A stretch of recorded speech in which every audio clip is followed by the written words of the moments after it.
ஒரு பவர்ஃபுல்லான பொசிஷன் வரணும் அப்படின்றதுக்காக டிஎன்பிஎஸ்சி சூஸ் பண்ணேன்.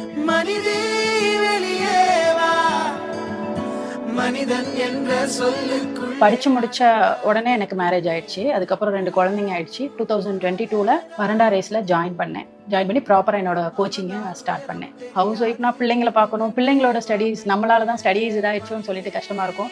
கண்டிப்பாக ஒரு சப்போர்ட்டும் இருக்கணும். எனக்கு எங்கள் ஹஸ்பண்ட் வந்து ரொம்பவே சப்போர்ட்டாக இருந்தாங்க. இவங்களோட விஷன் டுவர்ட்ஸ் த ஜாப் வந்து இட்ஸ் நாட் எ கவர்மெண்ட் ஜாபை தாண்டி மக்களுக்கு ஏதாச்சும் நான் பண்ணணும், வெல்ஃபேர் பண்ணணுன்றது அவங்களோட மேஜர் ஃபோக்கஸாக இருக்கு. ஸோ இப்போ என்ட்ரி லெவல் ஆயிருக்காங்க, கண்டிப்பாக நிறைய விஷயம் பண்ணுவாங்கன்ற ஒரு ஹாப்பி மூமெண்ட்ல தான் இது ஸ்டார்ட் பண்ணுறோம். அம்மாவுக்கு பாஸ் ஆகணும் நான் டெய்லியும் நினச்சிட்டே இருப்பேன். அம்மா பாஸ் ஆனதே எனக்கு ரொம்ப ஹாப்பி ஆயிடுச்சு. மேரேஜ் ஆனால் படிக்க முடியாது அப்படிலாம் இல்லைங்க. மேரேஜுக்கு அப்புறமும் நம்ம அச்சீவ் பண்ணலாம். நான் பாஸ் ஆகிட்டேன், நீங்களும் படிங்க, பாஸ் ஆகிடலாம். தேங்க்யூ வரண்டா. தேங்க்யூ வரண்டா ரேஸ்.